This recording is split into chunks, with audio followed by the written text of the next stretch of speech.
I need awesome battery life. Why?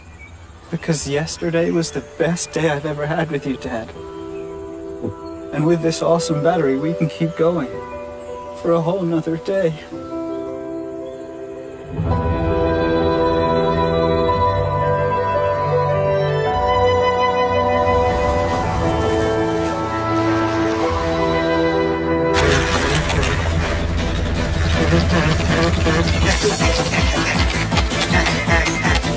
I need awesome security. Oh no. I need awesome power. Why?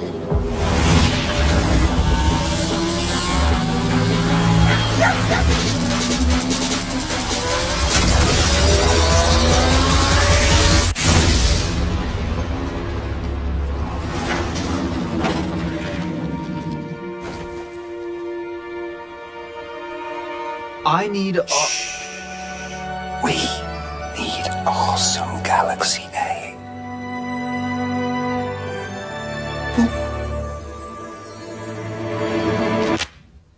Why?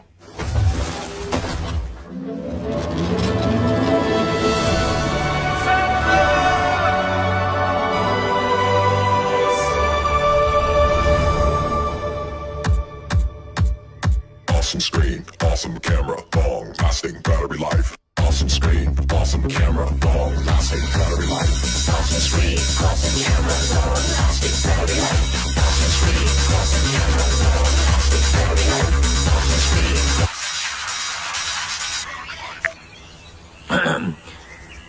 Awesome is for everyone.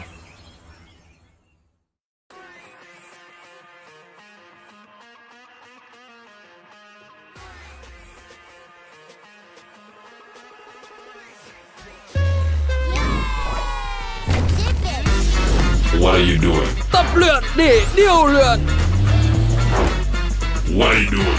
Khổ công hóa chiến công. What are you doing? Miệt mài tạo anh tài. Awesome. Rực nét nguyên bản cùng 16 đội đỉnh với sự dẫn dắt của 4 huấn luyện viên đỉnh đám. Theo dõi Awesome Academy. Áo trình Pro Gamer.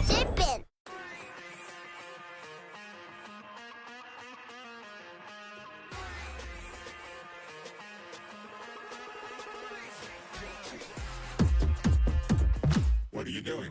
Awesome's what I'm doing. Awesome screen. Awesome camera. What are you doing? Awesome's what we're doing. What are you doing? Awesome's what I'm doing.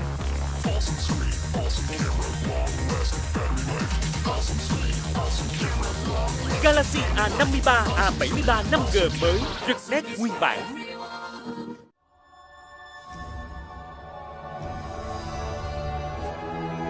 I need awesome Galaxy A. Why? Because I need awesome camera. Why? Because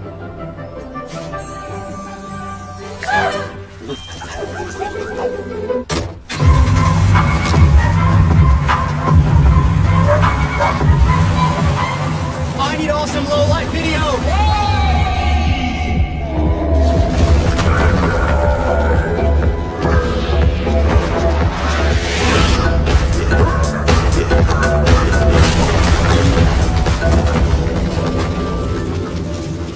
I need awesome durability. Why? That's why. Remember me.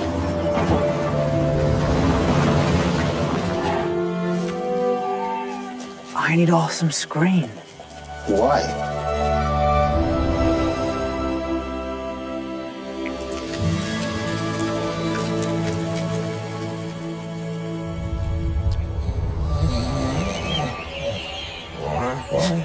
I need awesome battery life. Why? Because yesterday was the best day I've ever had with you, Dad. And with this awesome battery, we can keep going for a whole nother day.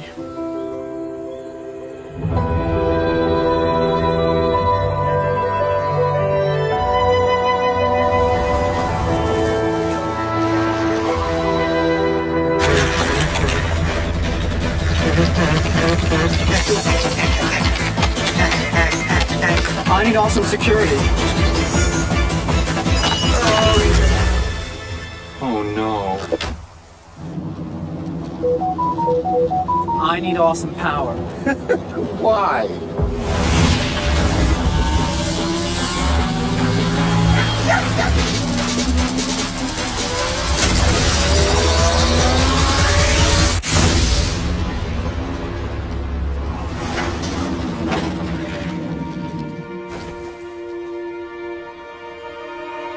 I need We need awesome Galaxy A.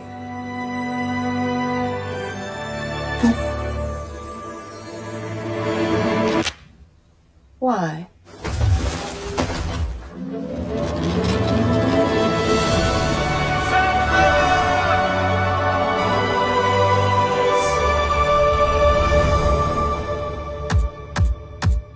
Awesome screen, awesome camera, long lasting battery life. Awesome screen, awesome camera, long lasting battery life. Awesome screen, awesome camera, long lasting battery life. Awesome screen, awesome camera, long lasting battery life. Awesome screen.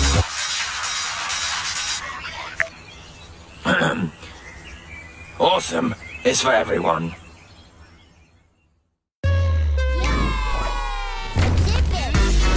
What are you doing? Tập luyện để điều luyện. What are you doing? Khổ công hóa chiến công. What are you doing? Miệt mài tạo anh tài. Awesome. Rực nét nguyên bản cùng 16 đội đỉnh với sự dẫn dắt của 4 huấn luyện viên đình đám. Theo dõi Awesome Academy. Ouching Pro Gamer.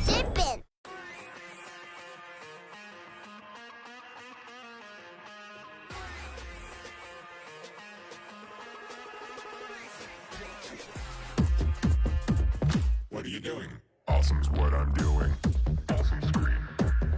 Awesome camera. What are you doing? Awesome's what we're doing. What are you doing? Awesome's what I'm doing. Awesome screen. Awesome camera. Long lasting battery life. Awesome screen. Awesome camera. Long lasting. Galaxy A53, A73 5G mới, rực nét nguyên bản.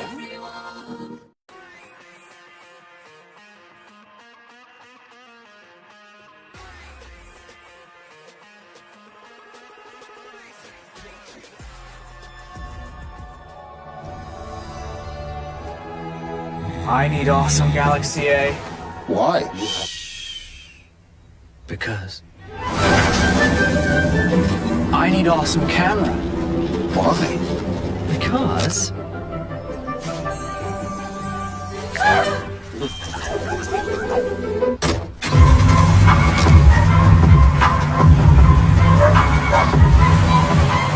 I need awesome low light video.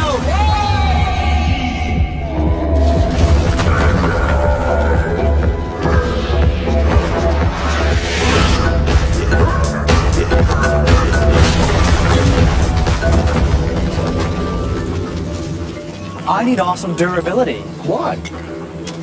That's why. Remember me.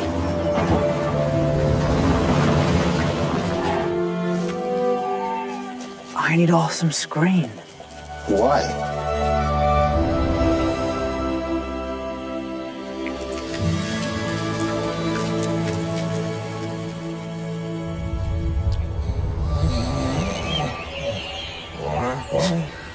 I need awesome battery life. Why? Because yesterday was the best day I've ever had with you, Dad. And with this awesome battery, we can keep going for a whole nother day.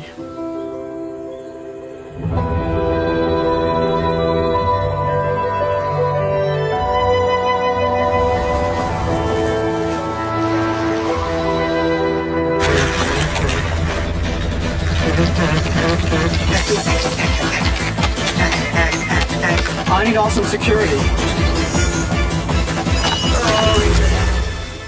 Oh no.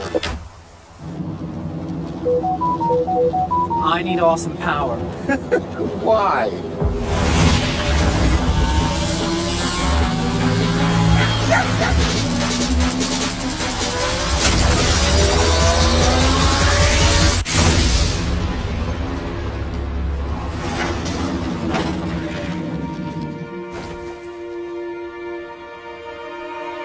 I need...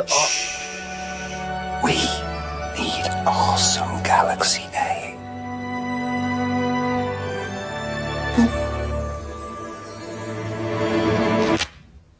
Why?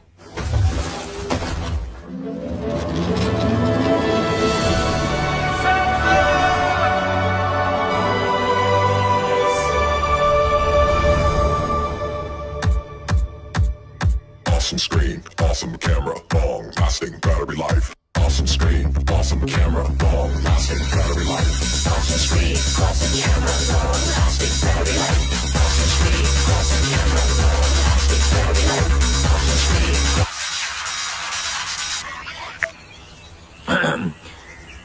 Awesome is for everyone.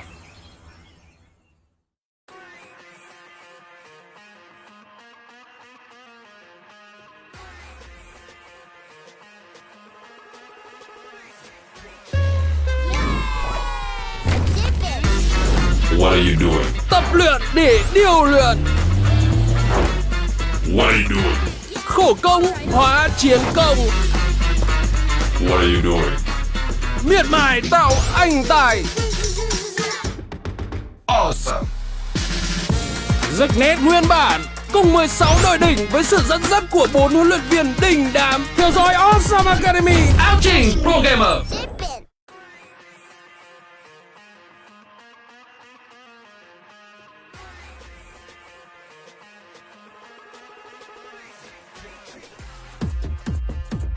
What are you doing? Awesome's what I'm doing. Awesome screen. Awesome camera. What are you doing? Awesome's what we're doing. What are you doing? Awesome's what I'm doing. Awesome screen. Awesome camera. Long lasting battery life. Awesome screen. Awesome camera. Long lasting. Galaxy A53, A73 5G mới, rực nét nguyên bản.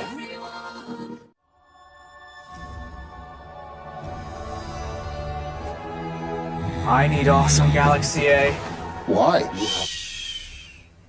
Because... I need awesome camera. Why? Because...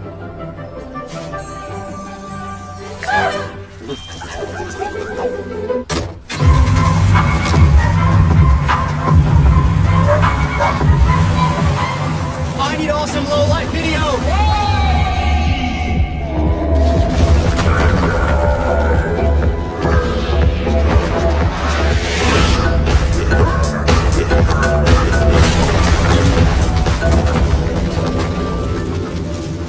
I need awesome durability. Why? That's why. Remember me.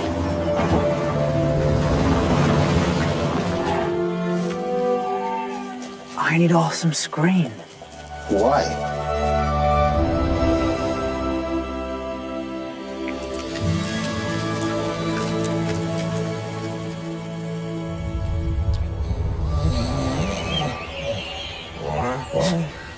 I need awesome battery life. Why? Because yesterday was the best day I've ever had with you, Dad. And with this awesome battery, we can keep going for a whole nother day.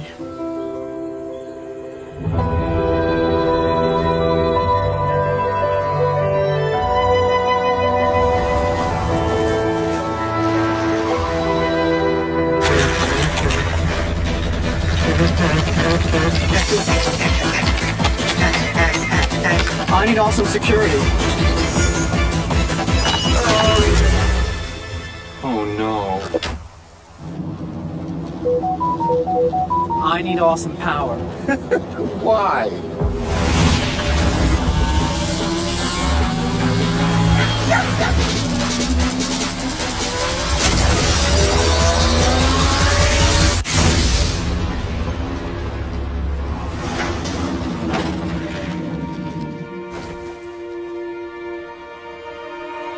I need We need awesome Galaxy A.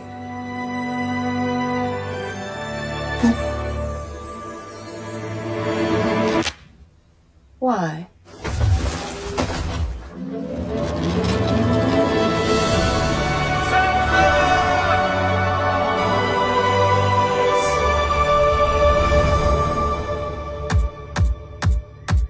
awesome screen, awesome camera, long lasting battery life. Awesome screen, awesome camera, long lasting battery life. Awesome screen, awesome camera, long lasting battery life. Awesome screen, awesome camera, long lasting battery life. Awesome screen. Awesome is for everyone.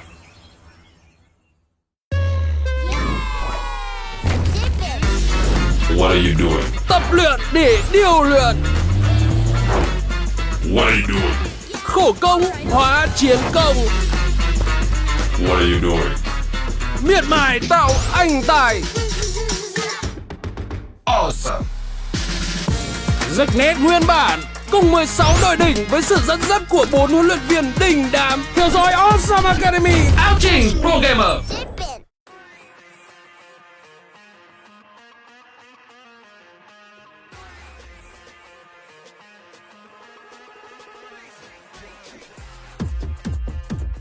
What are you doing?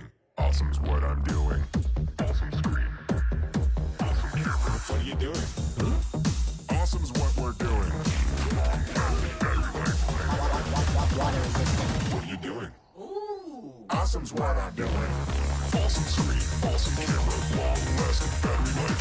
Awesome screen. Awesome camera. Long lasting. Galaxy A53, A73 5G mới, rực nét nguyên bản.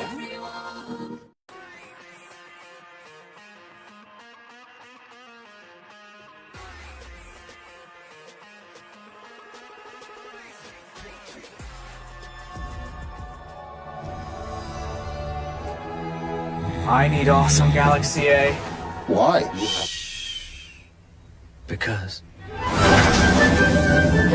I need awesome camera. Why? Because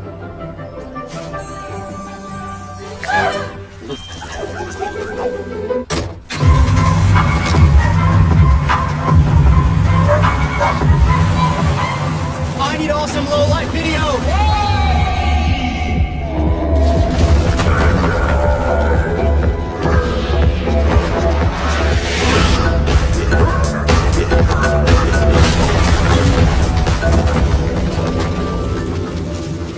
I need awesome durability. Why? That's why. Remember me.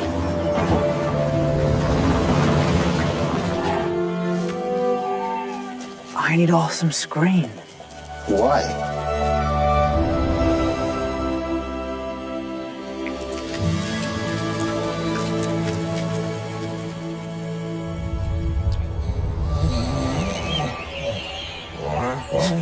I need awesome battery life. Why? Because yesterday was the best day I've ever had with you, Dad. And with this awesome battery, we can keep going for a whole nother day.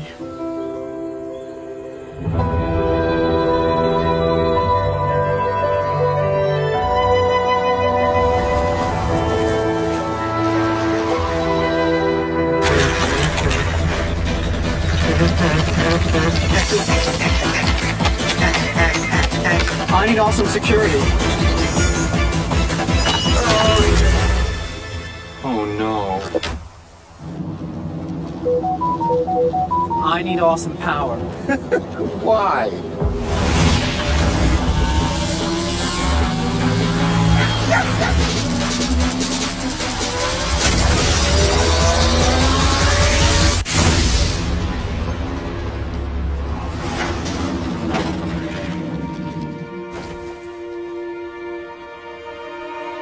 I need We need awesome Galaxy A.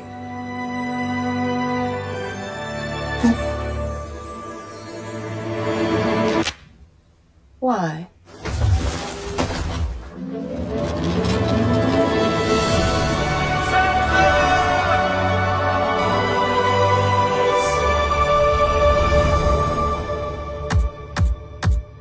Awesome screen, awesome camera, long lasting battery life. Awesome screen, awesome camera, long lasting battery life. Awesome screen, awesome camera, long lasting battery life. Awesome screen, awesome camera, long lasting battery life. Awesome screen.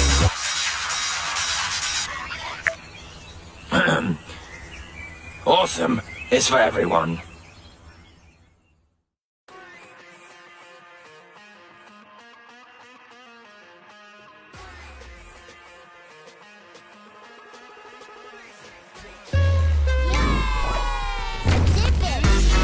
What are you doing? Tập luyện để điều luyện. What are you doing? Khổ công hóa chiến công. What are you doing? Miệt mài tạo anh tài. Awesome. Rực nét nguyên bản cùng 16 đội đỉnh với sự dẫn dắt của 4 huấn luyện viên đình đám. Theo dõi Awesome Academy. Áo trình Pro Gamer.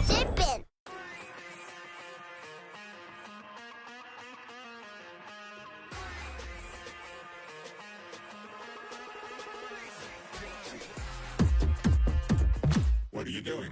Awesome's what I'm doing. Awesome screen. Awesome camera. What are you doing? Awesome's what we're doing. What are you doing? Awesome's what I'm doing. Awesome screen. Awesome camera. Long-lasting battery life.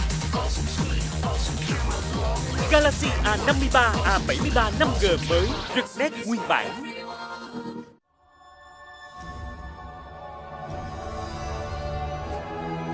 I need awesome Galaxy A. Why? Because I need awesome camera. Why? Because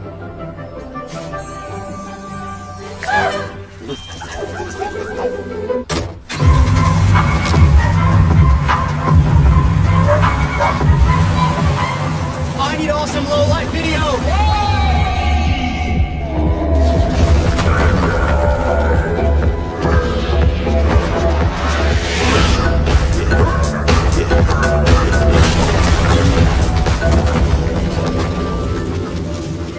I need awesome durability. Why? That's why. Remember me.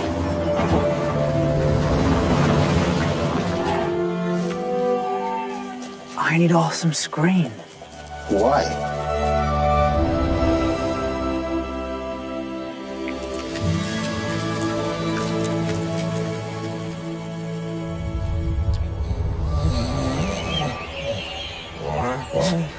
I need awesome battery life. Why? Because yesterday was the best day I've ever had with you, Dad. And with this awesome battery, we can keep going for a whole nother day.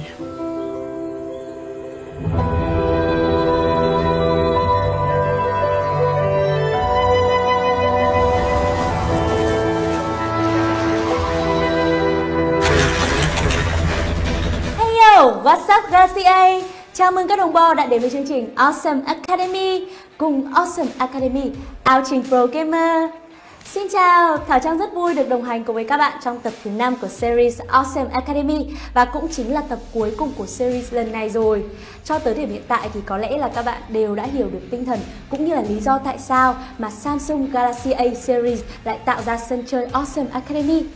Awesome Academy là nền tảng đầu tiên và định kỳ tại Việt Nam nhằm công nhận và tôn vinh hành trình khổ luyện hóa chiến thần của các bạn gamer Việt. Và cùng với đó thì mở rộng ra, Awesome Academy sẽ mang tới cho các bạn những định hướng về nghề nghiệp và tâm lý thể chất để trở thành một pro gamer. Với tập 4, huấn luyện viên Chris Phan đã mang tới những tiếng cười dí dỏm, cùng với đó là những kiến thức chất như nước cất xoay quanh vấn đề trở thành một gaming content creator. Và anh cũng không ngần ngại đưa ra một vài thử thách đầy thú vị cho Thảo Trang và các bạn học viên, những kiến thức giúp cho chúng ta có thể hóa thân vào gaming content creator. Thảo Trang tin chắc rằng sau buổi học thứ 4 vừa rồi thì rất nhiều các bạn khán giả cũng đã có thể là bắt tay vào việc trở thành một gaming content creator. Thú thật với các bạn khán giả của Awesome Academy là Thảo Trang cũng là một người rất là mê game và thích chơi game. Nên là dù ban ngày mình đi quay với các bạn là cũng vất vả như này thôi, nhưng mà đến tối về mình vẫn chơi game rất là miệt mài. Nên là cũng cái vấn đề cổ vai gáy của mình nó vẫn là một cái vấn đề nan giải. Bây giờ mình cũng hơi đau mỏi một tí, nên là Thảo Trang nghĩ để khởi động cho một buổi học thật là tràn trề năng lượng thì các bạn cùng với mình tham gia một vài cái bài khởi động thư giãn gân cốt một tí nhá. Nào. Không á? Sao lại không? Hôm nay là chúng ta có một cái chủ đề mà liên quan trực tiếp đến vấn đề gọi là thể chất, thể hình để trở thành một gamer đấy. Không à? Thôi được rồi, thôi để tôi gọi luôn huấn luyện viên ngày hôm nay ra đây. Chán. Alo thầy Hiếu ạ? Thầy đến chưa? Đến giờ học rồi thầy. Cái tên em nè. Để giờ. Thầy đến bao giờ mà em không biết luôn đấy. Đến từ cái lúc mà mọi người ngồi kêu là đau cổ vai gáy các kiểu cần phải khởi động các thứ, nhưng mà mình thấy các bạn vẫn chưa làm. Vâng, thế là chưa đủ tiêu chí để trở thành một pro gamer đúng không thầy? Đúng rồi. Chính vì thế mà ngày hôm nay Thảo Trang mời tới đây một chuyên gia. Xin giới thiệu giảng viên eSports Trần Trung Hiếu. Thành tích nổi bật của huấn luyện viên Hiếu Pôn, thạc sĩ giáo dục học, giảng viên trường Đại học Thể dục Thể thao, trọng tài quốc tế người Việt duy nhất tại SEA Games 30 và 31 bộ môn eSports, Ủy viên Ban chấp hành Hội Thể thao điện tử Giải trí Việt Nam VRESA 2022, dẫn dắt đội tuyển vô địch châu Á Thái Bình Dương 2019 bộ môn PUBG, người sáng lập giải thể thao điện tử sinh viên UEC. Cảm ơn Thảo Trang giới thiệu quá hoành tráng. Thầy ơi thầy, em biết là thầy cũng không phải là một người thầy quá là nghiêm túc, nghiêm nghị đâu đúng không thầy? Nhưng mà ra hôm nay thầy xuất hiện đây, thầy trông thì nghiêm túc thì em sợ đấy. Chắc là mình mới công tác ở SEA Games mà hơi căng thẳng tí xíu. Tại vì tính chất công việc của mình là trọng tài, nên là lúc nào cũng sẽ có bộ mặt nghiêm nghị. Nhưng mà thật ra mình rất là uy tín, nên là các bạn cứ thoải mái trao đổi thôi. Vâng, hy vọng là ngày hôm nay em cùng với cả các bạn học viên sẽ có thể khơi ra được cái sự vui vẻ trong thầy. Và vừa rồi thì chúng ta đã được gặp gỡ huấn luyện viên của tập thứ 5 rồi. Không thể thiếu sự góp mặt của những vị học viên ngày hôm nay sẽ tham dự lớp học của thầy Hiếu. Xin giới thiệu các bạn tới từ team Supernova. Và tiếp theo xin chào đón team U2T tới từ Hà Nội. Cùng chào đón team Polybees tới từ Hà Nội. Và cuối cùng là sự xuất hiện của Humble Hunter tới từ thành phố Hồ Chí Minh. Ban nãy thấy mấy bạn lắc đầu từ chối khởi động các kiểu thư giãn lắm mà sao thầy ghim nhé, lần sau hy vọng là sau chào lại chuyến như thế đúng không thầy? Thầy ấn tượng nhất với kiểu chào của team nào hôm nay? Mình thấy team Humble Hunter. Liệu rằng với cái sự ấn tượng này thầy có chăm kiểm tra bài cũ của team này không thầy? Chắc chắn là sẽ vâng, chăm rồi. Humble Hunter nhá. Các bạn hãy chuẩn bị sẵn sàng tinh thần là thầy Hiếu sẽ kiểm tra bài liên tục đấy, nên là tập trung lắng nghe nhá. Và thầy ơi, ngoài những sự xuất hiện của các bạn học viên ngày hôm nay ở đây thì còn 12 team nữa. Mỗi team thì gồm 4 bạn tham gia online từ xa lớp học của chúng ta. Nên là chúng ta sẽ cố gắng là truyền tải hết tất cả những gì, những kinh nghiệm của thầy này, những bài giảng cũng như những bài tập, những thử thách mà thầy mang đến ngày hôm nay dành cho các bạn. Như vậy là chúng ta đã được gặp gỡ huấn luyện viên cũng như các bạn học viên của buổi ngày hôm nay rồi. Mời các bạn đến với tập thứ 5, rèn luyện tâm lý vững vàng, thể chất bền bỉ trong eSports. Agenda bài giảng: 1. Tâm lý trong eSports. 2. Thể chất và dinh dưỡng trong eSports. 3. Phân tích những ví dụ cụ thể từ SEA Games 31. Học sinh nghiêm! Cả lớp chào thầy! Chuẩn rồi đấy, chuẩn rồi đấy. Thưa thầy, vậy thì ngày hôm nay chúng ta sẽ học tiết gì đầu tiên ạ? Mình sẽ học vào môn tâm lý trước, sau đó là mình sẽ về mặt thể chất và thể lực. Sau đó cuối cùng thì sẽ giải thích tại sao những cái hai thứ đó nó liên quan mật thiết với nhau. Vậy thì tâm lý quan trọng như thế nào trong eSports hả thầy? Về các trận thi đấu đỉnh cao thì tâm lý gần như quyết định tới 60% cái kết quả của cái trận đấu đó. Thế nên là nó thật sự mọi người, nó sẽ là cái điểm khác nhau giữa bạn chuyên nghiệp và bán chuyên. Đây cũng là một trong những cái điều mà chúng ta cần phải hiểu rất rõ khi mà mở đầu bài học này đúng không thầy? Đúng rồi. Để có một tâm lý vững khi thi đấu thì các bạn sẽ phải trải qua một quá trình tập luyện vài tháng tới vài năm, hoặc thậm chí cho tới khi mà các bạn kết thúc thi đấu chuyên nghiệp. Thực ra là bản thân em cũng là một người chơi game, để em hiểu là nếu như mà đang vào một trận game mà gặp rốt cũ, gặp hoặc là gặp một người nào đó mình không thần thích tượng cho lắm, hay gặp thần tượng. Vâng, em cũng đã từng gặp thần tượng trong game rồi, em gặp anh Bộ Bim là em run luôn, em không bắn được luôn. Đấy, nên là em cũng hiểu là cái tâm lý trong game nó là rất quan trọng. Cũng đã từng có những lúc mà em vừa chơi game mà hai hàng nước mắt ròng ròng luôn, vì bị đối thủ chê là cô này kém quá rồi phá game các thứ. Nên là em hiểu là tâm lý học rất là quan trọng. Vậy thì thầy có thể chia sẻ với em cũng như là các bạn học viên đây được biết là khái niệm về tâm lý học thể thao điện tử là gì không ạ? Ok, về lĩnh vực này á, thì tâm lý thể dục thể thao là một cái lĩnh vực chuyên nghiên cứu về tâm lý thể thao, về mặt con người trong quá trình thi đấu. Thì nó sẽ có rất là nhiều thứ gọi là hơi phức tạp hóa một tí xíu ha. Thì nó sẽ phụ thuộc vào kỹ năng của em này, phụ thuộc vào những cái nhận thức của em về vấn đề này, phụ thuộc vào tư duy, cũng như là những cái áp lực từ bên ngoài có tác động vào hay không. Thì nó sẽ đối với những cái môn thể thao thành tích cao thì người ta sẽ có một bạn huấn luyện viên chuyên nghiệp về mặt tâm lý rồi. Họ sẽ có những cái bài khảo sát đánh giá theo từng giai đoạn, ví dụ như là trước khi thi đấu, trong khi thi đấu và sau khi thi đấu. Đây là một lĩnh vực khá là mới đối với lại thể thao điện tử. Để tránh được những vấn đề về tâm lý thì chắc chắn chúng ta phải biết được chúng xuất phát từ đâu. Vậy thì đa phần thì nó sẽ có hai vấn đề, một là chủ quan và khách quan. Về những cái thứ xung quanh, ví dụ như là môi trường tác động lên. Khi mà thi đấu trên một cái sàn thi đấu lớn, lần đầu tiên bước lên nó sẽ khác với việc là các bạn ở nhà thi đấu. Khi mà thi đấu với một áp lực cổ vũ từ khán giả, thì khán giả ở đây cũng sẽ có là vừa là sân nhà vừa là sân khách. Thì đó là những cái yếu tố tác động bên ngoài ha. Về yếu tố tác động từ chính bản thân mình là kỹ năng quá kém. Kỹ năng quá kém so với đối thủ sẽ dẫn tới áp lực về tâm lý, là họ sẽ không thể nào mà thi triển được những cái chiến thuật mà đã đề ra, hoặc là chính vì kỹ năng mình quá kém thế nên là mình không còn tự tin nữa, và từ đó cái hiện tượng tâm lý sẽ bắt đầu xảy ra.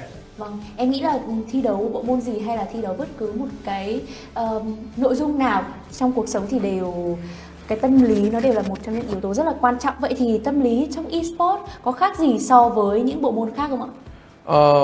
Tâm lý trong eSport cũng thật ra nó không khác gì lắm, tại vì nó đều là thể thao thôi. Một cái là thể thao truyền thống và một cái là gọi là thể thao điện tử.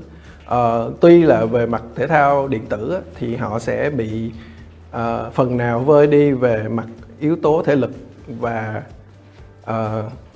gọi là gì vậy? Yếu tố va chạm trực tiếp, kỹ năng giống như các môn khác ha, bóng đá các kiểu này nọ thì sẽ đòi hỏi rất nhiều. Nhưng mà đối với môn thể thao điện tử, các bạn vẫn phải có yếu tố về mặt tâm lý và thể lực rất tốt, vì các trận đấu nó sẽ không suôn sẻ, nó sẽ rất là dài và các bạn không lường trước được cái độ dài của nó. Thầy ơi, em được biết thầy trước khi trở thành một giảng viên eSport thì cũng là một game thủ chuyên nghiệp. Vậy thì thầy có lời khuyên nào dành cho các bạn game thủ đang thi đấu chuyên nghiệp để tránh gặp phải vấn đề về tâm lý không? Như hồi nãy mình cũng đã nói tại sao hiện tượng tâm lý nó xảy ra, đúng không? Thì để mà thành công được, để mà điều tiết được cái sự đó thì mình cần phải trải qua 5 cái yếu tố cực kỳ quan trọng. Đó là thứ nhất là về cái động lực của mình thi đấu. Cái động lực thi đấu của các bạn sẽ phải tự hỏi bản thân mình là động lực thi đấu như thế nào. Nhưng mà còn một vấn đề nữa, đó là chức vô địch lần đầu tiên lúc nào cũng dễ hơn chức vô địch lần thứ hai và lần thứ ba. Đó là cái động lực của mình nó bị thuyên giảm sau khi mình đạt được mục tiêu. Cái thứ hai là về sự tự tin. Sự tự tin của mình sẽ là qua quá trình rèn luyện. Thật ra là mỗi người sẽ có mỗi một cách training khác nhau, tại vì không ai giống ai cả. Tâm lý của mọi người khác nhau hoàn toàn, thế nên là cái vị trí này thật sự rất quan trọng. Nhưng mà ở Việt Nam thì gần như là không có. Kế đến là về mặt kiến thức chuyên môn. Chuyên môn như hồi nãy thầy cũng có nói là nếu mà kỹ năng em kém thì sự tự tin của em sẽ tuột. Kế đến hai cái yếu tố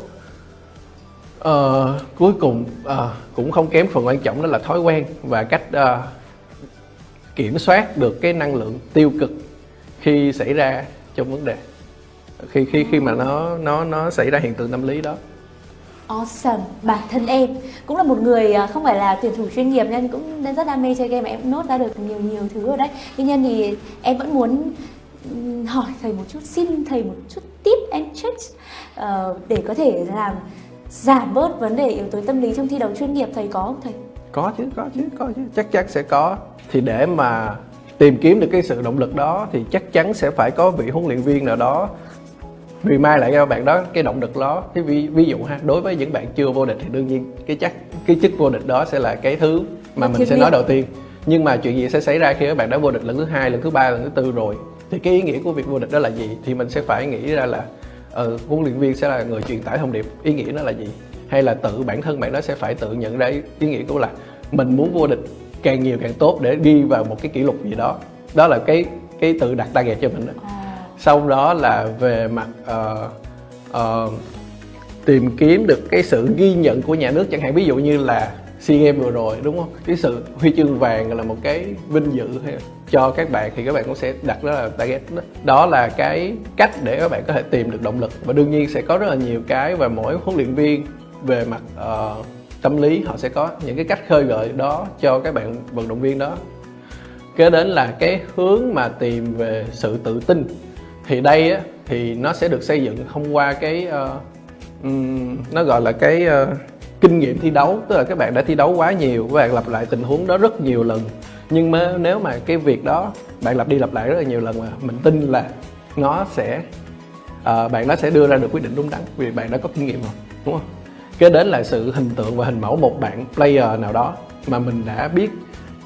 Bạn sẽ xem coi cách người ta lấy cái sự tự tin như thế nào, mà mình có thể bắt chước lại, quan sát và bắt chước nó lại.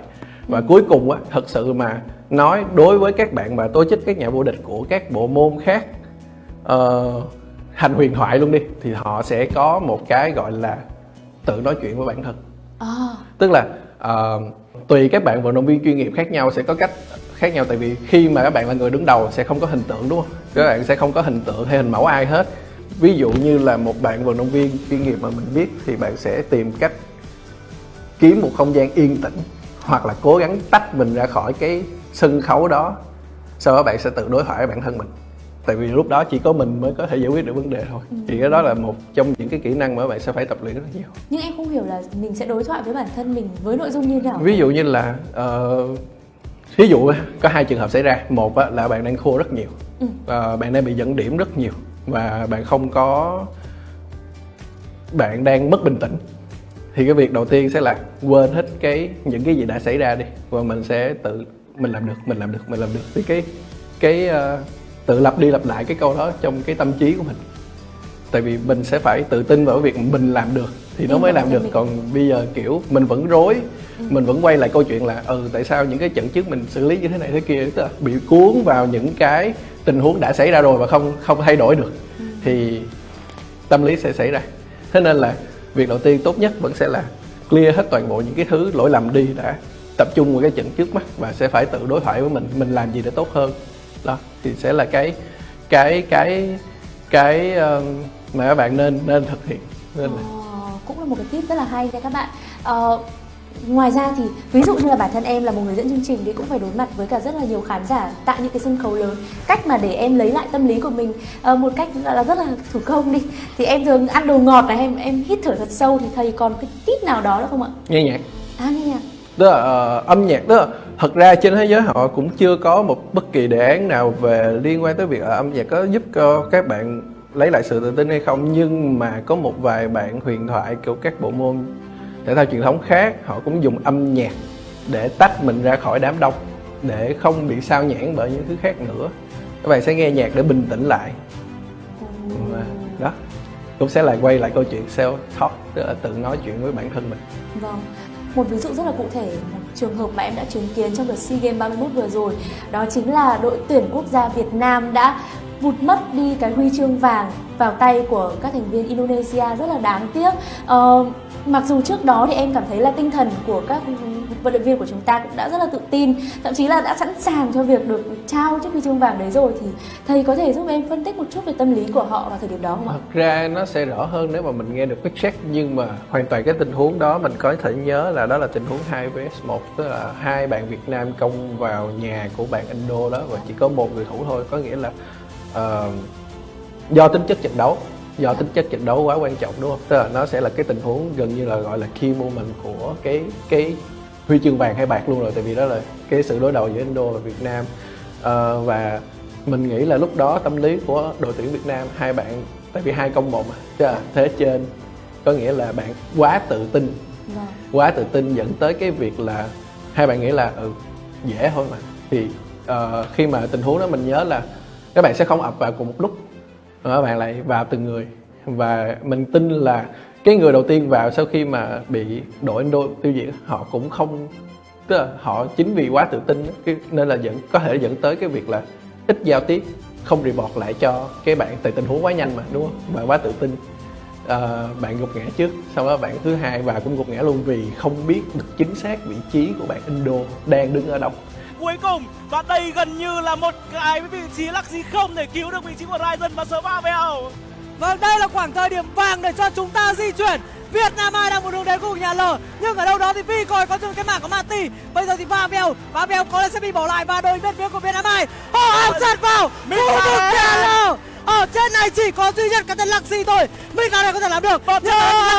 Luxy đã ngoài là Boncher, nhưng ở đây thì không được rồi. Boncher này không được rồi. Trời ơi, một sự cố gắng của đội tuyển quốc gia Việt Nam này. Trắng máu đến từ vị trí của Luxy. Thiếu một chút may mắn nữa thôi thì chúng ta có thể làm được. Đó là tình huống gọi là tâm lý, tình huống gọi là quá tự tin khi công vào nhà, dẫn tới cái việc là mình mất huy chương vàng, rất là đáng tiếc. Nếu mà có thời gian bạn hoàn toàn bình tĩnh lại thì mình tin là huy chương vàng là ở Việt Nam. Ồ, vậy là vấn đề tâm lý không chỉ xuất phát từ việc là sự tự tin của bản thân mình mà còn xuất phát từ việc quá tự tin nữa, đúng không ạ? Các bạn học viên trong lớp học của chúng ta ngày hôm nay thì đều là những game thủ chuyên nghiệp. Vậy Thảo Trang cũng muốn hỏi các bạn chia sẻ về những lần mà các bạn gặp vấn đề tâm lý khi thi đấu chuyên nghiệp, đúng không? Có bạn nào mạnh dạn chia sẻ không? Mạnh dạn lên nào. Xin mời U2T đi, tận 4 cánh tay liền. Mời bạn bên phản cùng nào. Thì thật sự là đôi lúc em cũng hay thi đấu, và đặc biệt là trước mỗi trận thi đấu nhiều lúc mình bị suy nghĩ quá nhiều dẫn đến cái việc là tim đập nhanh cũng như ra mồ hôi tay ấy. Thì em hỏi thầy không biết rằng thầy có một vài tips nào để có thể chia sẻ để mình có thể hạn chế được bớt những cái tình trạng như vậy không ạ? Cái này thì thầy nghĩ khá là đơn giản. Có một cái em có thể thử đó là nhắm mắt lại, hít một hơi thật sâu vào, xong thở từ từ ra. Em tạm quên đi những gì đang xảy ra ở trước mặt ha. Sau đó là bình tâm nhắc lại bản thân mình ngồi đây, mục tiêu của mình là cái gì? Mình ngồi đây, mục tiêu của mình là chức vô địch, đúng không? Thì nhắc lại cái mục tiêu đó để mình bình tĩnh lại và tạm quên ra những cái gì không liên quan tới thi đấu hay là tactic hay là những cái lỗi lầm của trận trước, là sẽ vơi đi phần nào cái phần mà lo lắng. Còn phần mồ hôi tay thì thật ra tùy cơ địa của mỗi người khác nhau. Khi mà tâm lý thì nó sẽ có dẫn tới tình trạng mồ hôi tay. Em có thể sử dụng các loại phấn rơm, anh nghĩ là các bạn thi đấu chuyên nghiệp cũng hay sử dụng. Còn bạn nào có câu hỏi nữa không nào? Xin mời bạn tới từ team Polybi đi. Đó, bạn ngoài cùng bên phải giơ tay này. Em muốn hỏi là thường thì sau mỗi trận đấu của em sẽ có khoảng 5 đến 10 phút để nghỉ giải lao, và bọn em sẽ thường tìm những cái lỗi của mình trong trận trước, và những cái lần nó chuyện như thế thì em thường bị áp lực, và đến tận game sau ấy thì thầy có cách nào để khắc phục cái tâm lý đấy không ạ? Nó lại y chang cái câu hồi nãy vừa rồi thầy cũng có nhắc tới. Mình sẽ tạm đừng thật ra cái tâm lý của các bạn với nhau cũng một phần tác động lên lẫn nhau, thế nên là để tránh trường hợp mà những cái gì đã xảy ra rồi bọn em không thể nào thay đổi được, những cái gì mà chưa xảy ra bọn em mới có thể thay đổi thôi. Thế nên là làm sao nhanh nhất có thể thoát ra khỏi cái suy nghĩ tiêu cực về những trận trước thì mình tập trung vào trận đấu trước mắt, thì từ đó bọn em sẽ không gây áp lực lên nhau. Đương nhiên là lỗi thì sau cái ngày hôm đó thi đấu mọi người hoàn toàn có thể xem lại, mọi người có thể hoàn toàn ấy lại, nhưng mà khi mà trận đấu đó vẫn còn 2-3 trận tiếp theo thì tốt nhất đừng nhắc về lỗi lầm đó nữa, vì anh tin là cái người mà vấp phải lỗi người ta cũng biết vấn đề của họ ở đâu. Và nên là thay vào đó là động viên nhau là làm được. Thật ra những cái trận đấu đỉnh cao nếu nói không qua thì ai có tâm lý vững hơn thì người đó sẽ chiến thắng thôi, chứ về mặt kỹ năng đã ngồi cùng nhau trên một cái stage thì gần như là 1-9-1-10, chả hơn ai. Vâng, nghe những chia sẻ của thầy thì em hiểu được rằng là để có thể tham gia thi đấu chuyên nghiệp thì các vận động viên của chúng ta, các tuyển thủ không chỉ là phải chuẩn bị rất nhiều về mặt chuyên môn này, mà còn phải chuẩn bị rất nhiều về mặt tâm lý nữa. Nó là một hành trình để có được những cái thành công vinh quang như hiện tại. Thầy có nghe thấy âm thanh gì không thầy? Đây là âm thanh hết tiết học của thầy. Sau tiết này thì thầy còn có bài học gì cho bọn em không ạ? Chắc chắn là có rồi, mà đợi sau tiết học em mình đi vào vấn đề luôn. Awesome.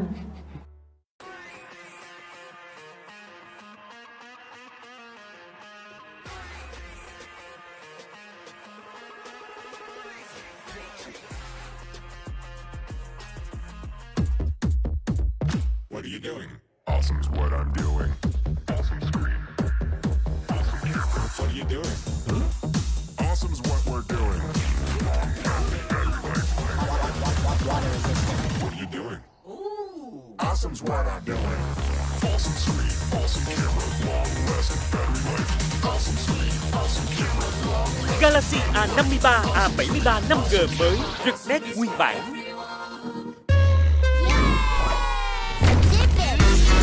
What are you doing? Tập luyện để điều luyện. What are you doing? Khổ công hóa chiến công. What are you doing? Miệt mài tạo anh tài. Awesome. Rực nét nguyên bản cùng 16 đội đỉnh với sự dẫn dắt của 4 huấn luyện viên đỉnh đám. Theo dõi Awesome Academy. Áo trình Pro Gamer. Awesome! Thảo Trang đã quay trở lại với các bạn rồi đây.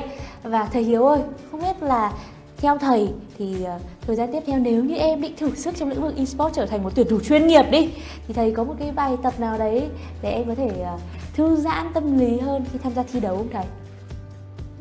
Thầy nghĩ em nên bỏ cái ý định làm game thủ chuyên nghiệp đi. Tại, Vâng. nhiều khi không phải em bị tâm lý mà mấy bạn bị tâm lý. Nhưng mà Tại thật sao ra vậy? mình vẫn có một vài bài học liên quan về tới tâm lý một tí xíu. Ví dụ như thiền, mình có thể Thiền? thử. Ồ, nghe lạ quá. Thiền thực ra cũng cải thiện về mặt tâm lý, giúp cho em gần như là cân bằng lại khi mà bị áp lực quá. Thì thiền cũng là một loại có thể các bạn game thủ có thể sử dụng. Vậy chúng ta sẽ cùng tập bài tập thiền. Thầy xin phép mượn cô lớp trưởng một tí xíu. Các bạn học viên làm theo cô lớp trưởng nha. Rồi, đầu tiên là nhắm mắt lại, thả lỏng cơ thể, hít một hơi thật sâu, thở ra từ từ. Quên đi chuyện mua sắm đi, quên luôn là những chuyện tiêu cực. Bình tâm lại một tí xíu, hít một hơi thật sâu, hít vào, thở từ từ ra. Ok, rồi. Bài tập này nó khá là đơn giản, nó gần như là giúp cho mọi người quên đi cái suy nghĩ tiêu cực tức thời, và nó là một trong những công dụng của thiền và khá là tiện cho mọi người khi mà đang thi đấu ở trên một cái stage rất là lớn và áp lực rất nhiều. Ok, cảm ơn cô lớp trưởng. Xong rồi, nhiều quá coi chừng ngủ quá nha. Ủa, thầy xong rồi ạ? Xong rồi. Vâng, em trôi luôn vào cái giấc mơ đẹp đẽ của em đấy. Bây giờ thì tinh thần em cũng gọi là thoải mái hơn rồi, sẵn sàng với những bài tập tiếp theo. Biết là thầy còn bài tập nào nữa không em học có thể? Vậy thì để mình kiểm tra một tí xíu. Nãy giờ mình học cũng khá nhiều kiến thức rồi, thì thầy cũng muốn test cách trò xem là đã tiếp thu được tới đâu. Thì mình sẽ thử cho các bạn học viên thi đấu luôn. Thì mình sẽ giả định một tình huống ở thi đấu map San Hóc, và các bạn sẽ nhảy ở cùng một địa điểm là Paradise Resort. Xem rồi xem các bạn sẽ đối mặt với việc và tâm lý như thế nào. Ồ, 16 người mà nhảy cùng một khu chắc chắn là sẽ có những cái tình huống nảy lửa đấy. Bây giờ mời các bạn sẽ cùng vào game.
Game over.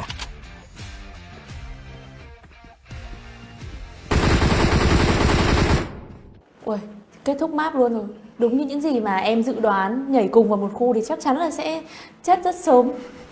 Vậy thì nhờ cô lớp trưởng thử phỏng vấn với 4 bạn, xem 4 team, xem các bạn có dấu hiệu như thế nào hay là có cảm nhận gì sau trận đấu. Vâng, em muốn phỏng vấn các bạn U2T đi. Các bạn bây giờ vẫn đang tập trung vào điện thoại, chắc là vẫn đang ám ảnh những gì đã vừa xảy ra trong game thi đấu vừa rồi. Xin mời bạn ngồi ở vị trí thứ 3 nào đang cầm điện thoại đấy. Em thấy game đấu này hơi dễ ạ. Hơi dễ. Hơi dễ với cả team em mà. Vâng. Ao Trình à?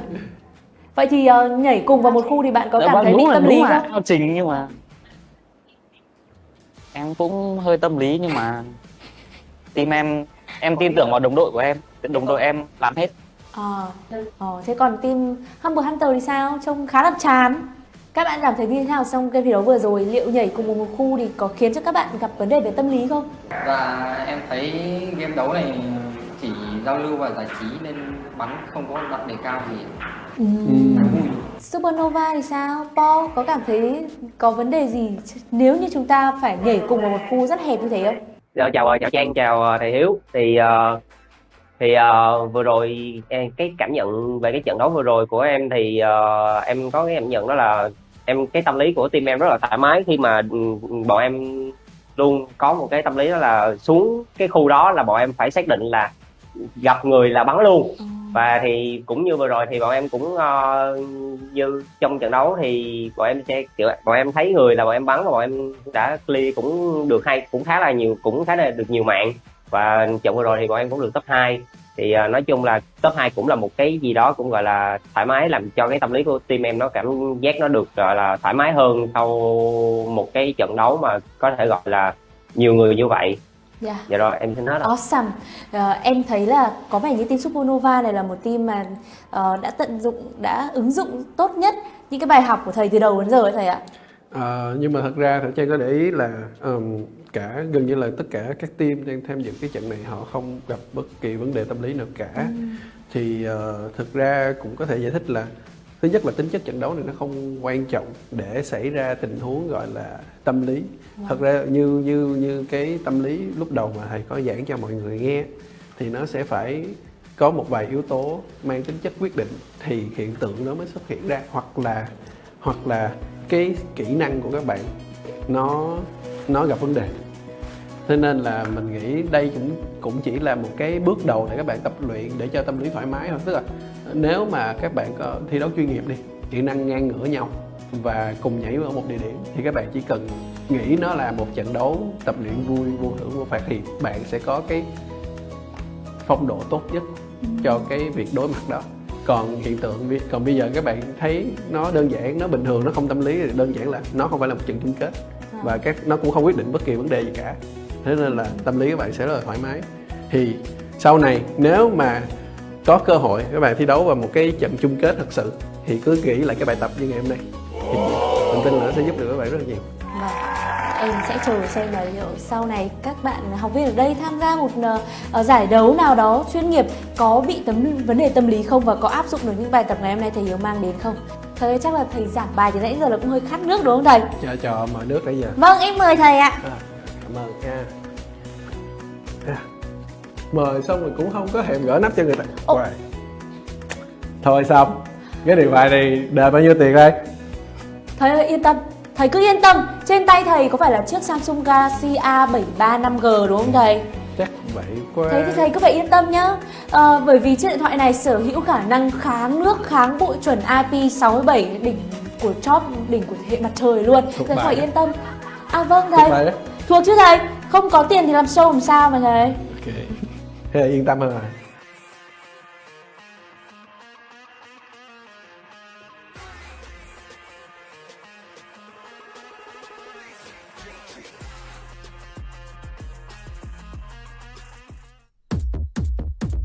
What are you doing? Awesome's what I'm doing. Awesome screen. Awesome camera. What are you doing? Huh? Awesome's what we're doing. What are you doing?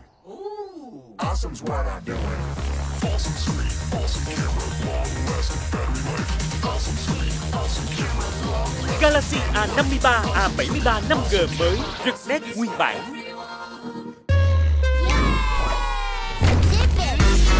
What are you doing? Tập luyện để điều luyện. What are you doing? Khổ công hóa chiến công. What are you doing? Miệt mài tạo anh tài. Awesome! Giấc nét nguyên bản cùng 16 đội đỉnh với sự dẫn dắt của 4 huấn luyện viên đình đám. Theo dõi Awesome Academy. Áo trình Pro Gamer. Thầy ơi, thường là em thấy là những cái cầu thủ bóng đá hay là vận động viên thì mới có thể hình cao lớn như thầy. Không biết là thầy có phải là một fan của những bộ môn thể thao hay là fan của gym không ạ? Có chứ, tại vì như thầy có nói vấn đề ban đầu lúc đầu buổi học thầy có chia sẻ là tâm lý và thể chất của mình cũng có mối quan hệ mật thiết với nhau.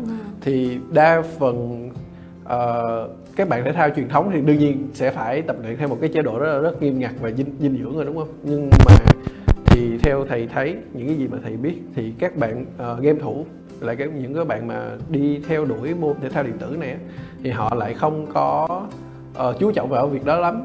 Thế nên là về lâu về dài thì em nghĩ nó sẽ ảnh hưởng rất là nhiều. Ví dụ như là game thủ nước ngoài, người ta sẽ rất là chăm chút sức khỏe của mình, để ý chế độ dinh dưỡng của mình để có thể kéo dài cái tuổi thọ của vận động viên của họ ra. Ví dụ như là họ có thể thi đấu tới những năm 30, 31 tuổi, vốn là cái độ tuổi rất là lớn đối với thể thao điện tử của mình.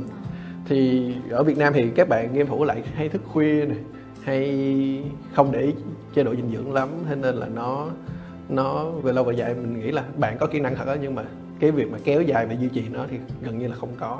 Awesome! Đấy cũng là tinh thần mà Samsung Galaxy A Series muốn truyền tải khi mà tạo ra sân chơi Awesome Academy, giúp cho các bạn khán giả, các bạn Gen Z có được một cái nhìn đúng đắn nhất về eSports. Không chỉ là chúng ta rèn luyện những kỹ năng thi đấu chuyên nghiệp mà còn phải chuẩn bị một thể chất này, một cái sức khỏe thật là tốt nữa.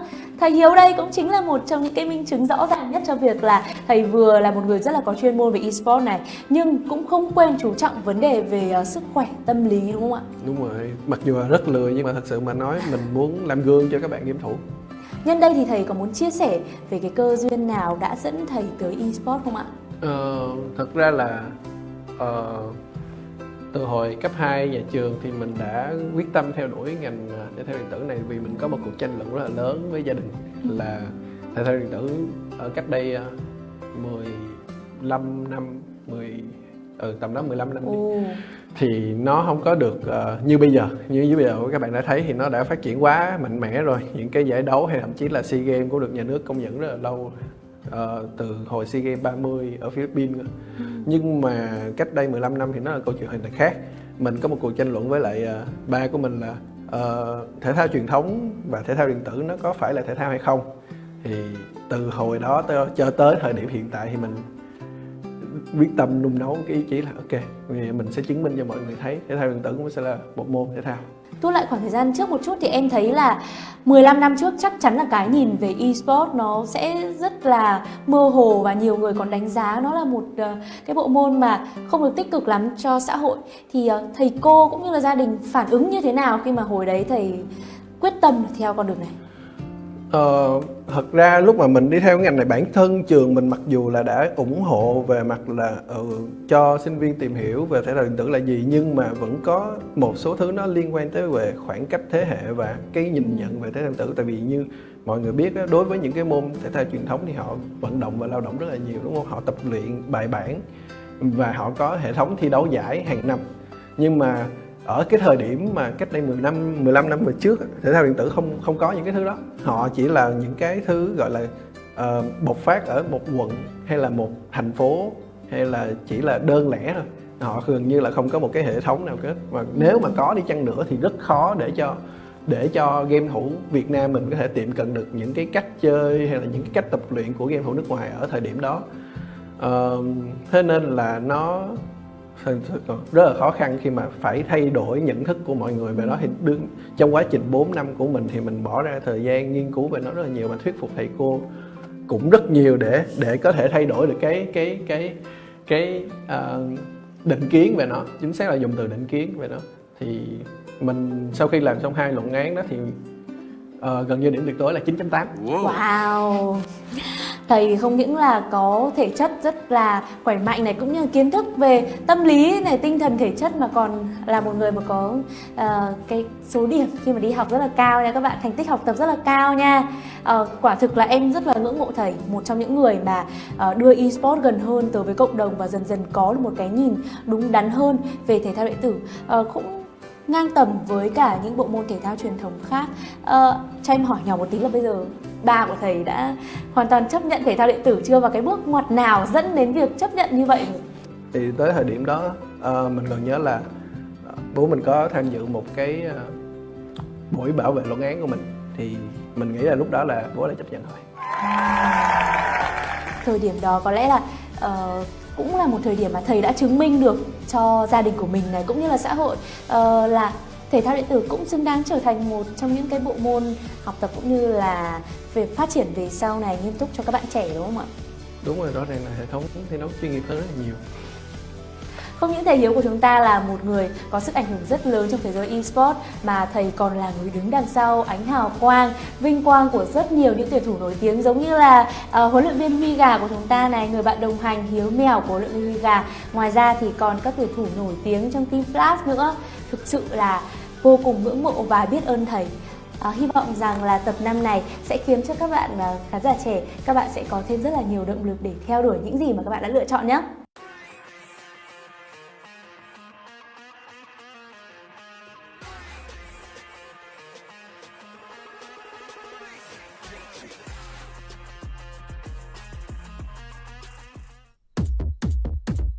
What are you doing? Awesome's what I'm doing. Awesome screen. Awesome camera. What are you doing? Huh? Awesome's what we're doing. What are you doing? Awesome's what I'm doing. Awesome screen. Awesome camera. Long-lasting battery life.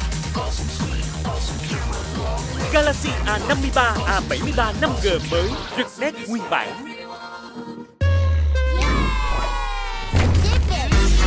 What are you doing? Tập luyện để điều luyện. What are you doing? Khổ công hóa chiến công. What are you doing? Miệt mài tạo anh tài. Awesome. Rực nét nguyên bản cùng 16 đội đỉnh với sự dẫn dắt của 4 huấn luyện viên đỉnh đám. Theo dõi Awesome Academy. Áo trình Pro Gamer. Awesome! Chào mừng các bạn đã quay trở lại với lớp học Awesome Academy. Và thầy Hiếu ơi, không biết là phần sau của chương trình thì thầy sẽ mang đến phần kiến thức nào ạ? Đầu buổi mình có dặn các trò là tâm lý và thể chất nó có mối liên quan mật thiết với nhau. Thì chắc chắn là mình sẽ vào vấn đề thể chất. Đây cũng chính là một vấn đề mà em rất tò mò trong eSports đấy ạ. Bởi vì nhắc đến các bạn vận động viên eSports thì mọi người thường nghĩ, tưởng tượng là các bạn sẽ cao, gầy này, trông hơi thiếu sức sống một chút bởi vì ngồi máy tính rồi ngồi trước điện thoại nhiều mà. Tuy nhiên thì thầy Hiếu ở đây là một minh chứng rõ ràng cho thấy là không hề đúng nha các bạn. Một người mà theo đuổi cái lĩnh vực eSports này cho đến bây giờ là 15 năm rồi đúng không thầy? Nhưng mà vẫn sở hữu một cái sức khỏe rất là tốt này, một cơ thể cân đối.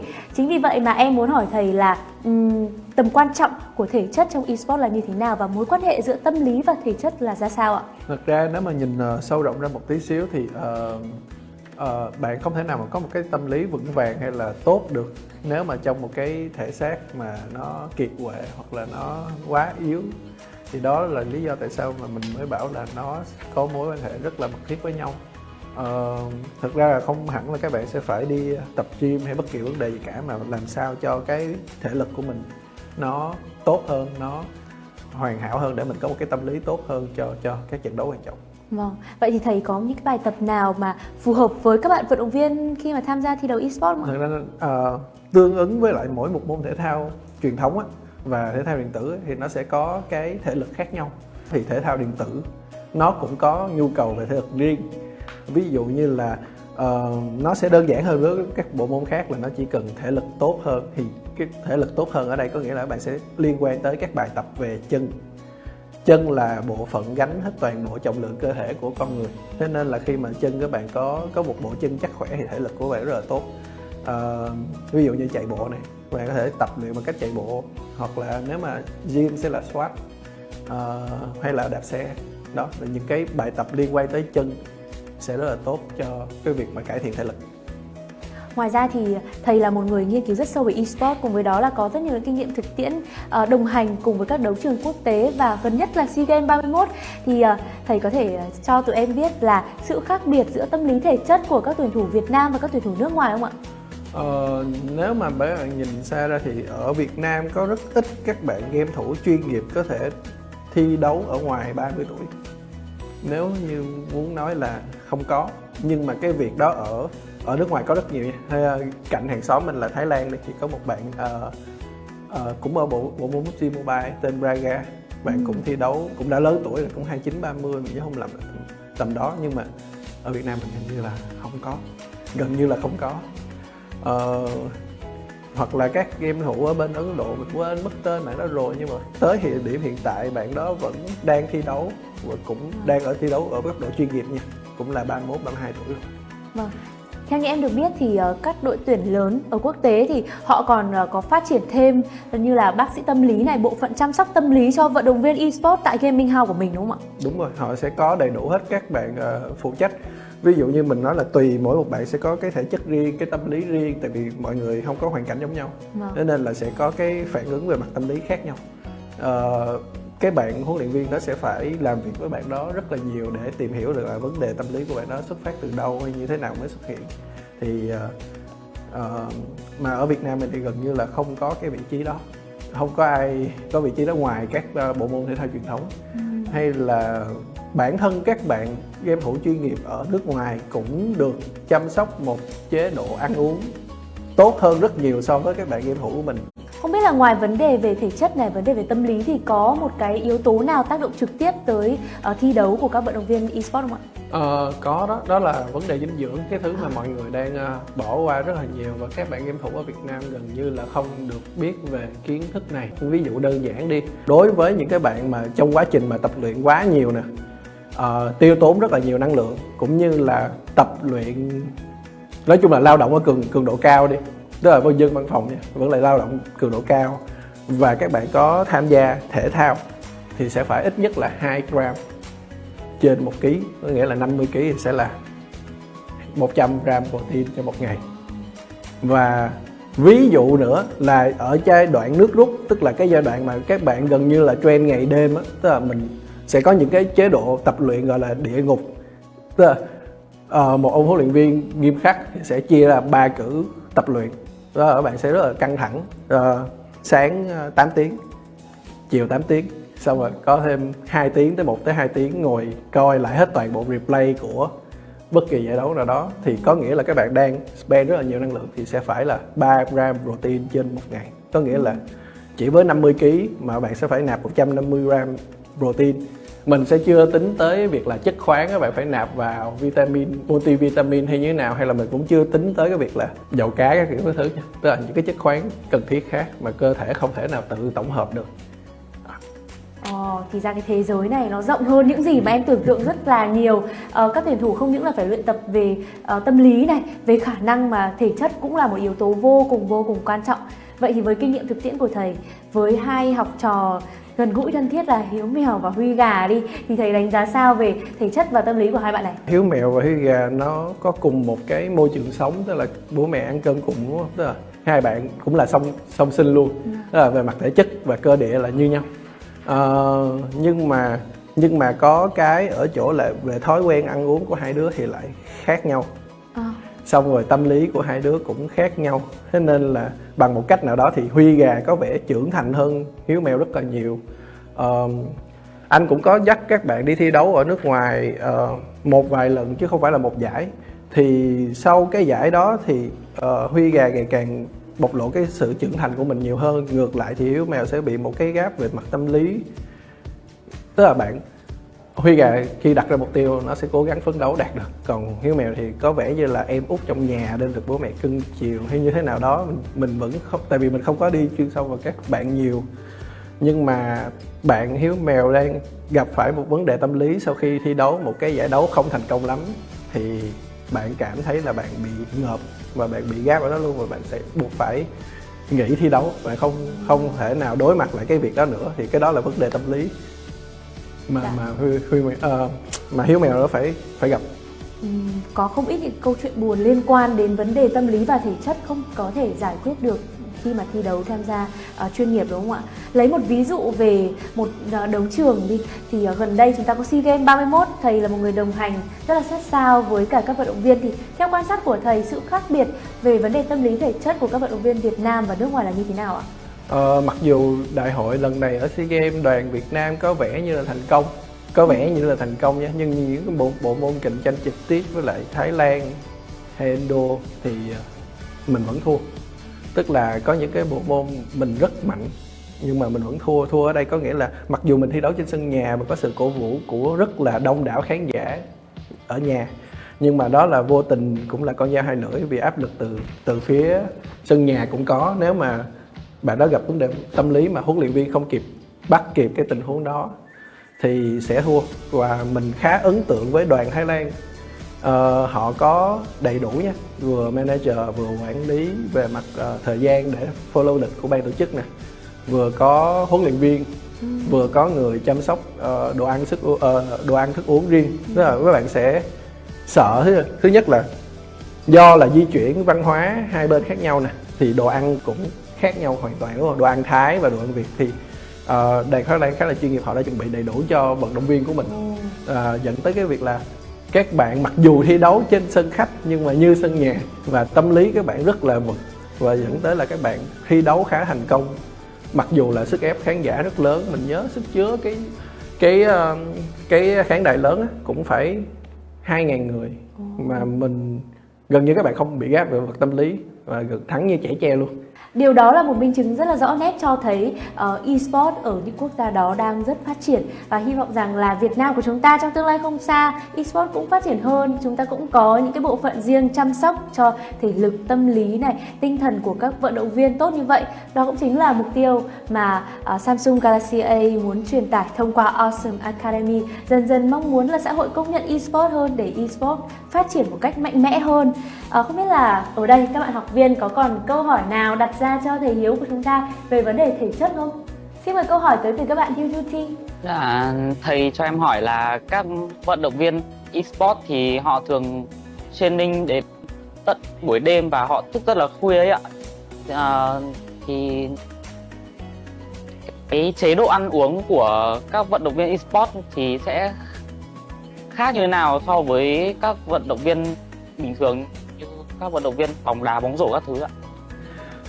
Về vấn đề này thật ra là nó sẽ liên quan tới việc là bọn sẽ phải phân tích sâu hơn một tí xíu về thể trạng của em nè, hay là về những cái đo lường chất khoáng. Thì thường các bạn team nước ngoài sẽ có máy đo như thế, mọi người sẽ được thống kê là mọi người đang bị thiếu cái gì, dựa vào đó mình sẽ bổ sung. Đa phần các bạn sẽ bị thiếu dầu cá, vitamin A và omega 3 nhiều. Thì em có một câu hỏi muốn đặt ra cho thầy Hiếu, đó chính là các vận động viên eSports thì sẽ phải có một cái kỷ luật luyện tập cũng như là ăn uống như thế nào?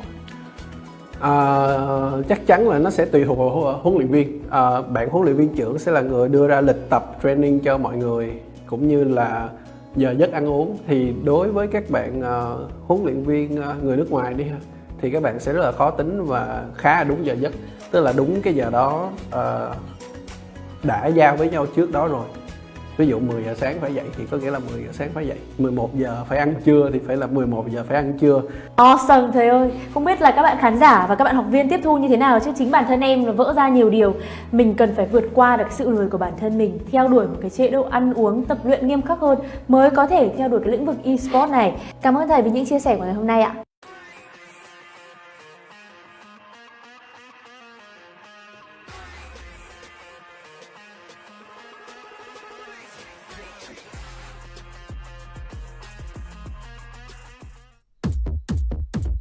What are you doing? Awesome's what I'm doing. Awesome screen. Awesome camera. What are you doing? Huh? Awesome's what we're doing. What are you doing? Awesome's what I'm doing. Awesome screen. Awesome camera. Long lasting battery life. Awesome screen. Awesome camera. Long lasting. Galaxy A53, A73 5G mới, rực nét nguyên bản.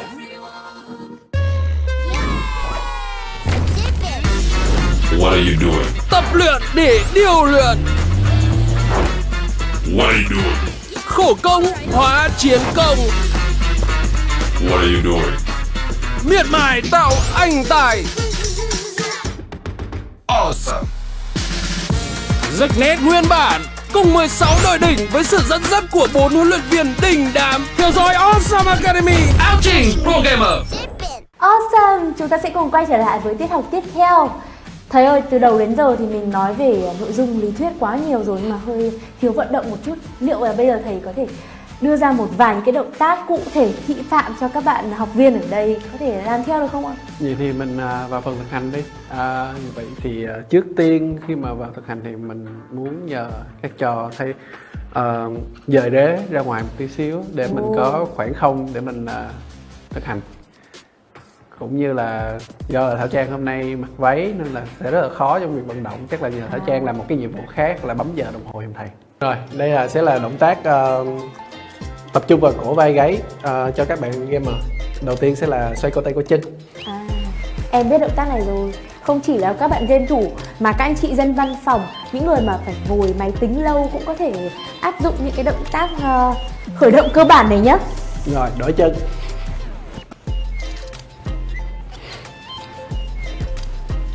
Rồi, xoay vai.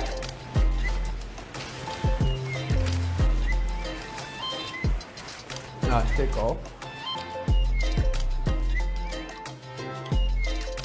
Ngược lại. Rồi, xong. Mình sẽ khởi động cơ bản là như vậy. Kế đến là mình sẽ có một cái bài tập test nho nhỏ về thể lực của các bạn. Bài này nó cũng sẽ là cái bài mà nền tảng xây dựng thể lực cho các bạn, cũng như là đối với các bạn nào mà cần giảm mỡ cấp tốc thì có thể sử dụng bài này ha. Thì bài này nó sẽ là một nhịp squat xuống, sau đó là nhảy lên càng cao càng tốt. Đó là một động tác ha. Rồi thì một động tác đó các bạn sẽ phải làm liên tục trong vòng 20 giây. Sau đó 40 giây còn lại các bạn sẽ nghỉ và các bạn sẽ phải làm 4 hiệp. Nếu mà như vậy thì nhờ Thảo Trang rồi có một cái nhiệm vụ rất là cao cả, đó là bấm giờ.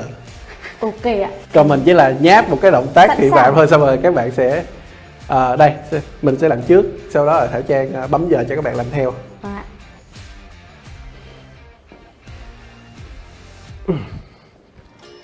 Một, giữ chân bắp đùi song song với lại mặt đất,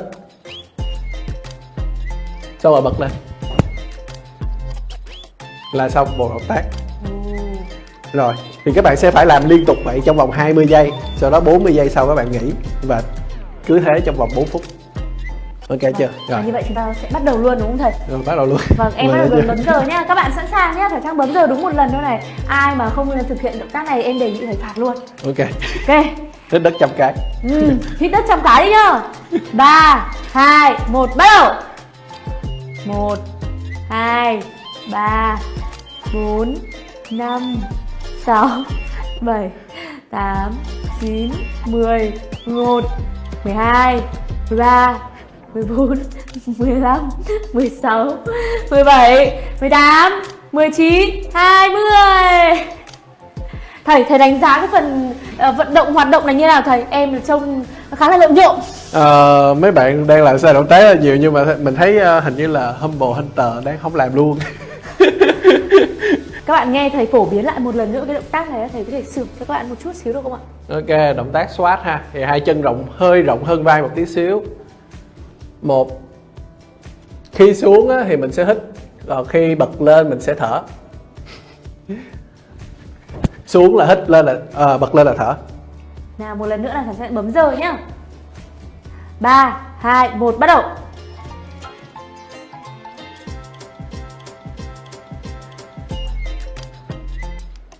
Đó, đúng rồi.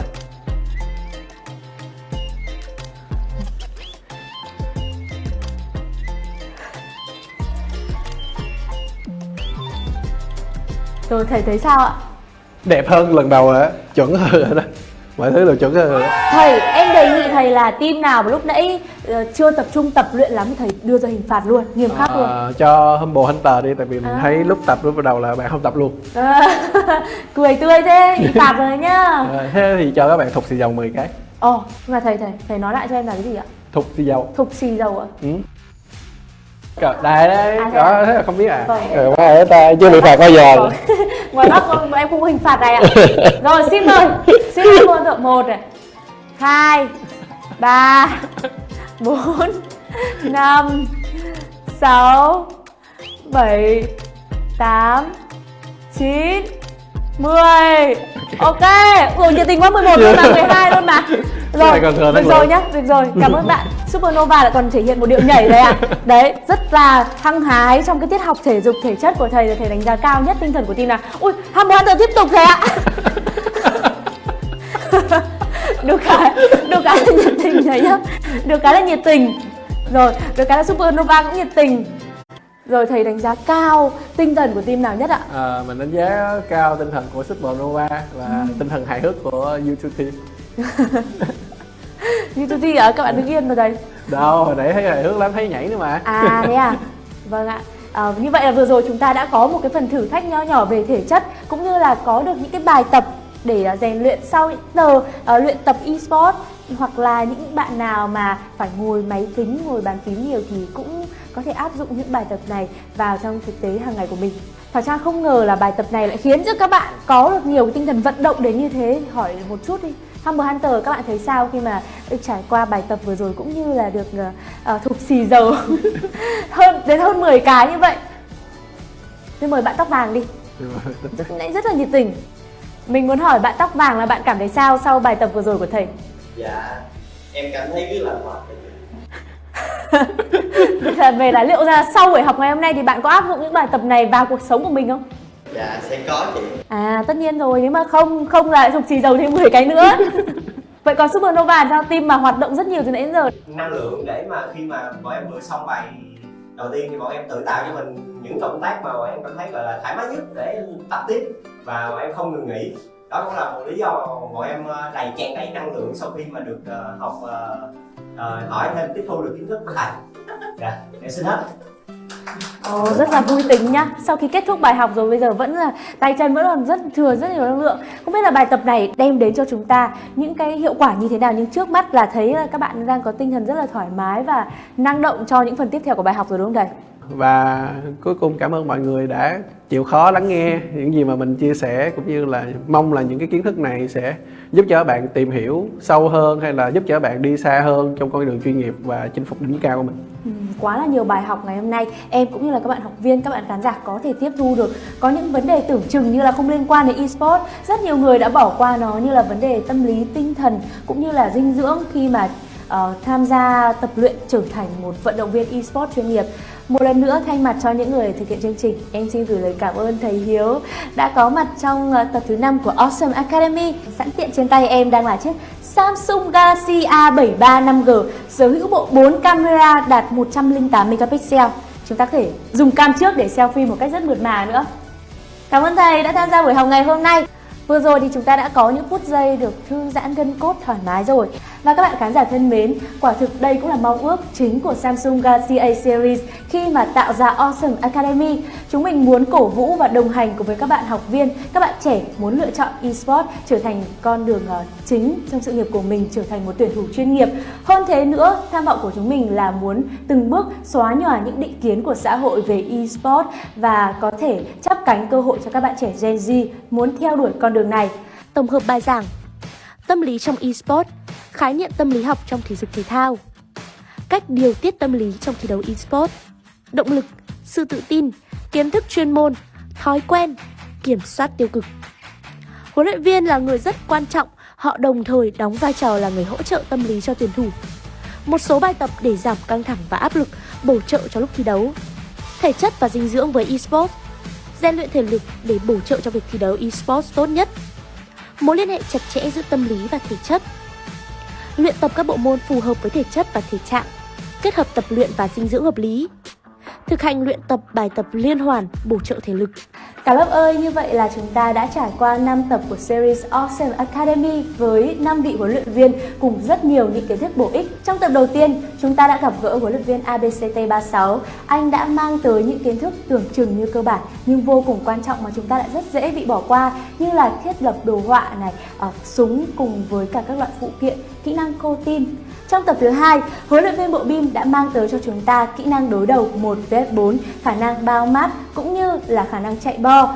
Trong tập thứ 3 là những phút giây vô cùng xúc động khi được lắng nghe huấn luyện viên Huy Gà chia sẻ về con đường rất là khó khăn để anh ấy có thể vượt qua những ngăn cản của xã hội, gia đình đến với cả eSports, cũng như là kinh nghiệm thi đấu này được và mất khi theo đuổi con đường này. Và một kỹ năng vô cùng quan trọng trong tựa game PUBG Mobile nói riêng cũng như eSports nói chung, đó chính là khả năng teamwork. Tập thứ 4 không chỉ là những bài học bổ ích mà còn có rất nhiều tiếng cười khi mà chúng ta được gặp gỡ huấn luyện viên Chris Pan, những thông tin quan trọng xoay quanh vấn đề trở thành một gaming content creator. Chắc chắn là sau tập này thì rất nhiều các bạn khán giả cũng như là bản thân mình này, các bạn học viên sẽ được tiếp thêm nhiều động lực để thử sức mình trong một lĩnh vực mới là content creator, hay riêng đặc biệt đó chính là gaming content creator. Trong tập thứ 5 gặp gỡ huấn luyện viên Hiếu Bôn của chúng ta thì Thảo Trang cũng như là các bạn học viên, các bạn khán giả đã vỡ ra được rất là nhiều điều, những kiến thức về dinh dưỡng này, về thể chất, tâm lý tinh thần để trở thành một game thủ chuyên nghiệp. Các bạn thân mến, Samsung Galaxy A rất hân hạnh khi được đồng hành cùng với các bạn trong chương trình Chắp cánh tài năng của các game thủ trẻ. Đặc biệt, cảm ơn các bạn học viên và các bạn khán giả đã đồng hành cùng với chúng mình trong xuyên suốt 5 tập livestream vừa qua. Và bây giờ thì hành trình huấn luyện 16 đội học viên cũng như các game thủ online đã tạm khép lại. Thảo Trang rất trông chờ 16 đội có thể thỏa sức phô diễn những kỹ năng đã học được từ Awesome Academy vào trận chung kết diễn ra vào ngày 6 tháng 7 năm 2022. Và các bạn khán giả ơi, mọi người hãy nhớ theo dõi fanpage của Samsung để cập nhật những thông tin về trận chung kết để có cơ hội nhận được thật nhiều phần quà hấp dẫn cho các fan theo dõi livestream nhé. Trước khi khép lại thì em còn một cái mong muốn nữa, đó chính là chúng ta sẽ hô vang khẩu hiệu của Awesome Academy.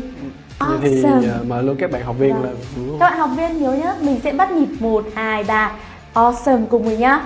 3, 2, 1 Awesome. Cảm ơn các bạn đã tham gia cùng với mình trong buổi học ngày hôm nay. Học sinh nghỉ.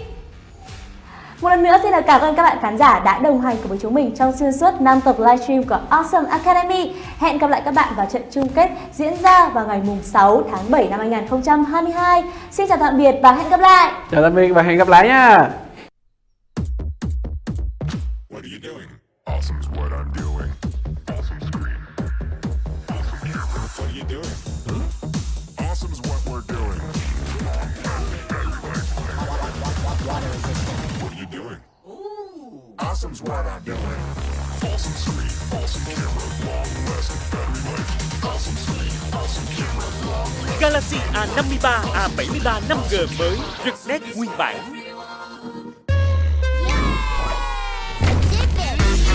What are you doing? Tập luyện để điều luyện. What are you doing? Khổ công hóa chiến công.